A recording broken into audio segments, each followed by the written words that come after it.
இந்த டென்ஷன் அவனுக்கு எப்பவும் இருக்கிறது தானே? அப்படிதான் இருக்கு டாக்டர். இந்த ப்ராப்ளம் சைக்கலாஜிக்கல் இல்லையா? டாக்டர் பிரசாத் சைக்கியாட்ரிக் ரிப்போர்ட் என்ன சொல்லுது? டாக்டர் தேசாய், நாங்க எல்லா டெஸ்டும் செஞ்சுட்டோம். எல்லா ரிப்போர்ட்டும் படி பார்த்தா விக்ரம் நார்மலா தான் இருக்காரு. எனிவே, நாம மெசேஜ் எடுக்கிறதுக்கு அந்த பேஷண்ட 48 hours அப்சர்வேஷன்ல வைக்கலாம். என்ன சொல்றீங்க கீதா? நீங்க தான் அவரை பார்த்துக்கணும். Okay, thank you. Thank you. Thank you doctor. எத்தனை தடவை சொல்றது?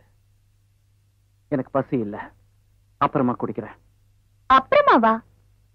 அப்புறமா இல்ல, இப்பவே குடிக்கணும். சூப் குடிச்ச பிறகுதான் மாத்திரை சாப்பிடணும், புரிஞ்சுதா? நான் இப்ப சூப் சாப்பிட மாட்டேன். எந்த மருந்தும் தேவையில்லை. நீ குழந்தை மாதிரி அடம் பிடிக்காத. இப்ப குடிக்கிறியா இல்ல குடிக்க வைக்கட்டுமா? You dirty beggar, get out. அப்படியா? என்னையா மிரட்டுற? இப்ப உன்னை குடிக்க வைக்கிறேன் பாரு. சிஸ்டர், நீங்க போங்க. வேண்டாம், பலவந்தமா என்ன குடிக்க வைக்காத. குட் பாய். இனிப்பாதான் இருக்கு. என்ன? ஆர்வத்தோட குடிக்க வைக்கிறவங்களை நான் இப்பதான் பாக்குறேன். அப்படியா? First time.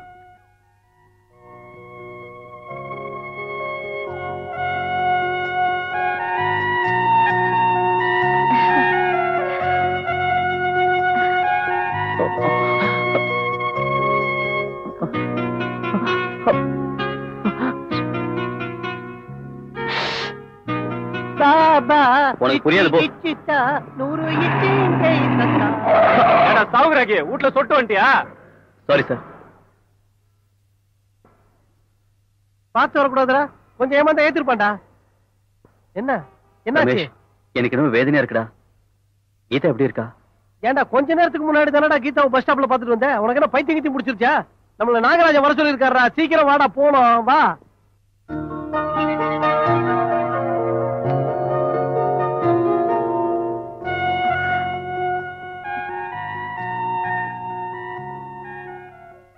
இந்த அழகான உடல் அமைப்பு இதுவரை நான் பார்த்ததில்லை.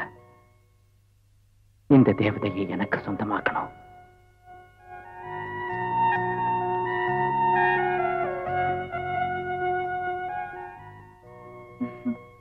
தூக்கம் வரலையா? ஏ? ஒன்னு நினைச்சுதான் யோசனை பண்றேன். என்ன நினைச்சா?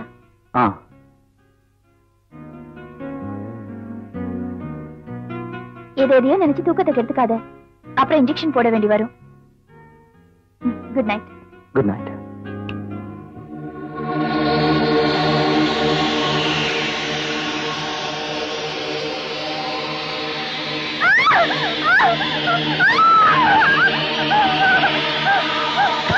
கீதா, என்னம்மா ஆச்சு? கீதா, என்னாச்சுமா? கீதா, கீதா, என்னம்மா ஆச்சு? என்னாச்சுமா? நம்ம வீட்டுக்குள்ள பூதமா பேயோ வர மாதிரி தெரிஞ்சது.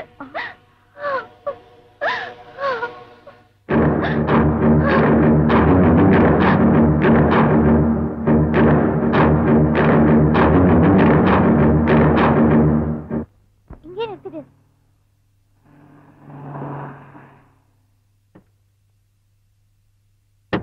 பாய். பாய். கீதா. என்ன? I love you.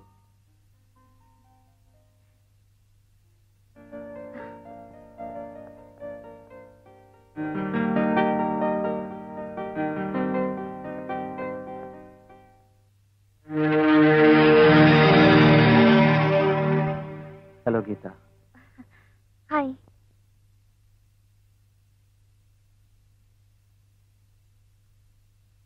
Surprised?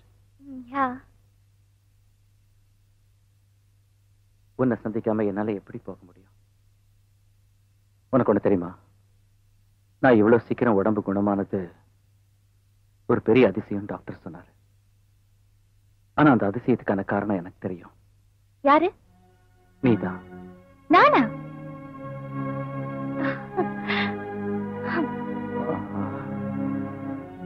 காதலுக்காக நீ கொடுத்த பரிச நீயே திரும்ப எடுத்துக்க ப்ளீஸ்.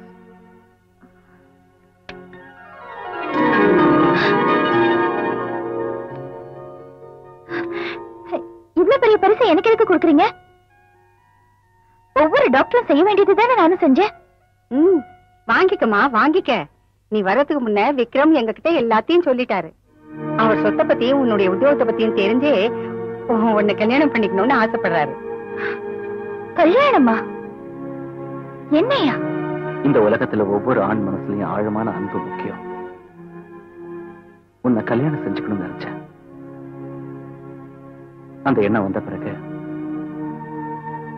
உன்னை தவிர வேற எந்த பொண்ணும் என் கண்ணுக்கு தெரியல. அதுக்காக தான் ஹாஸ்பிட்டல்ல இருந்து இங்க வந்துட்டேன். ஆனா அவசரம் இல்லை கீதா, யோசனை பண்ண. என் மனசுல இருந்ததை நான் சொல்லிட்டேன். உன் அபிப்பிராயத்தை சொல்லு. நான் மறுபடியும் நாளைக்கு வரேன். உங்க அனுமதியோட நான் புறப்படுறேங்க. வணக்கம். அனுப்பி வச்சுட்டு வாங்க.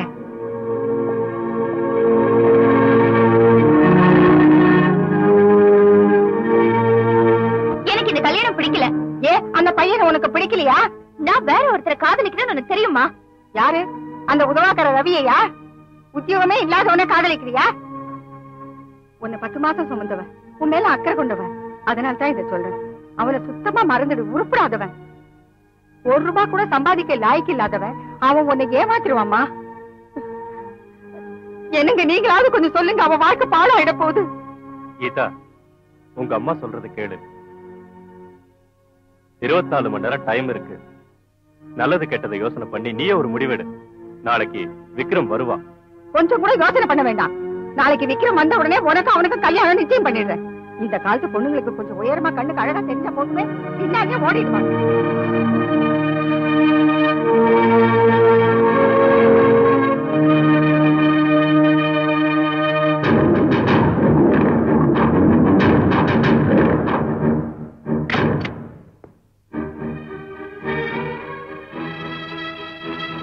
ரவி, நீ என்ன உண்மையா காதலிச்சா 24 மணி நேரத்துக்குள்ள என்ன கல்யாணம் பண்ணிக்கோ.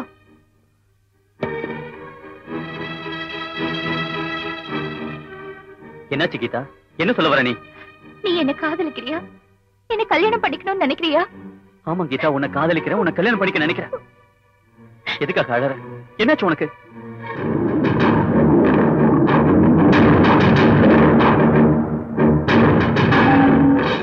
மனசு இருக்கு, பட் இப்ப என்கிட்ட பணம் இல்லையே. உன்னை என்னால மறக்கவும் முடியல. என்னுடைய நிலைமை அப்படி. இந்த ஏற்பாடு எல்லாம் 24 மணி நேரத்துக்குள்ள எப்படி நடக்கும்? 24 மணி நேரத்தை எப்படி செய்யறது?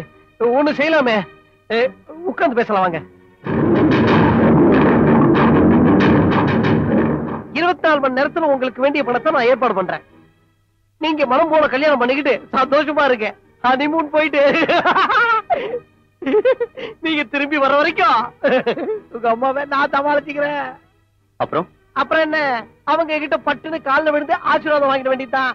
பெரியவங்க ஆசீர்வாதம் கிடைச்ச உடனே தனி கொடுத்து நடத்த வேண்டியதானே. கஷ்டம் இல்லாம வாழறதுக்கு இது சினிமான்னு நினைச்சியா? அடே மச்சான், நம்மள இதெல்லாம் சகஜமப்பா. நம்மளோட அடுத்த சீனு கீதா, உன்னோட பிளான் படி அதை நடத்துவோம். நீ ஹாஸ்டலுக்கு போன உடனே உங்க அப்பா போன் பண்ணு, ஹலோ டாடி, நான் கீதா பேசுறேன், எனக்கு அர்ஜென்ட்டா வேலை இருக்கு, லேட்டா வருவேன்னு சொல்லிடு. அவருக்கு அல்வா கொடுத்துட்டு எங்க 2 பேருக்காகவும் நீ பப்ளிக் பார்க்ல வந்து வெயிட் பண்ற. நாங்க 2 பேரும் அங்க வந்து உனக்கா காத்திருப்போம். கரெக்டா 7 மணிக்கு கிளைமேக்ஸனுக்காக புரோகிதர் கல்யாணத்துல காத்துக்கிட்டு இருப்பாரு. கேமராமேன் அங்க வெயிட் பண்ணுவாரு. கேமராவை டாப் ஆங்கிள் வைக்கிறேன், நீங்க கீழே பொட்டி படிக்கையோட நின்றுகிட்டு இருக்கீங்க. கட் பண்ணி உனக்கு க்ளோஸ் அப் வைக்கிறேன். எஸ்பி பாலசுப்ரமணியம் பாடிக்கிட்டு இருக்காரு, நீ ரியாக்ட் பண்ணிக்கிட்டே இருக்க. ஆஹா, கிரௌட் எல்லாம் அப்படி அவுட் போறாங்க, நீங்க இப்படி போறீங்க. நீங்க அனிமூல் போயிட்டீங்கன்னா விக்ரமோட மூஞ்சி காஞ்சி போன அட மாதிரி ஆயிடும்.